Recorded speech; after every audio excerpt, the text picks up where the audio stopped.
Hello friends, welcome to SSN foodies.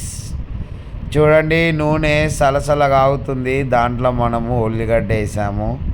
ఉల్లిగడ్డ వేసి చాలా దూరగా వేపాలి. ఇప్పుడు మంచిగా వేపుతూనే ఉండాలి మనము. చూడండి, ఇప్పుడు దూరగా వేగింది. దాంట్లోకి పసుపు ఒక స్పూన్ వేయండి, అల్లం ఒక స్పూన్ వేసి పచ్చివాసన పోయేంతసేపు కలుపుతూనే ఉండండి. చూడండి, పచ్చివాసన పోయింది. ఇప్పుడు మనము కడిగి పెట్టుకున్న మటన్ కీమా వేసుకొని ఒక మాదిరిగా చిన్నగా అలా అలా అంటూ కలుపుకొని ఫ్రై చేసుకోండి.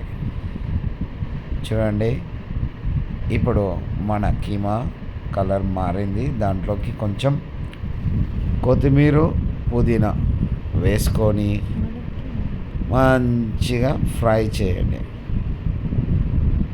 అంతే, సింపుల్ రెసిపీ. మీరు ఏ రాకెట్ సైన్స్ చదవాల్సిన అవసరమే లేదు ఇట్లాంటి కీమా తయారు చేయడానికి. కాస్తంత ఉప్పు, కారం, కొంచెం కొత్తిమీర, మళ్ళా మేము టేస్ట్ చాలా బాగుండాలని చెప్పేసి దాంట్లోకి మెంతం కూర వేసాము. దీన్ని ఏమంటారంటే మెంతం కూర కీమా. చూడండి, వావ్!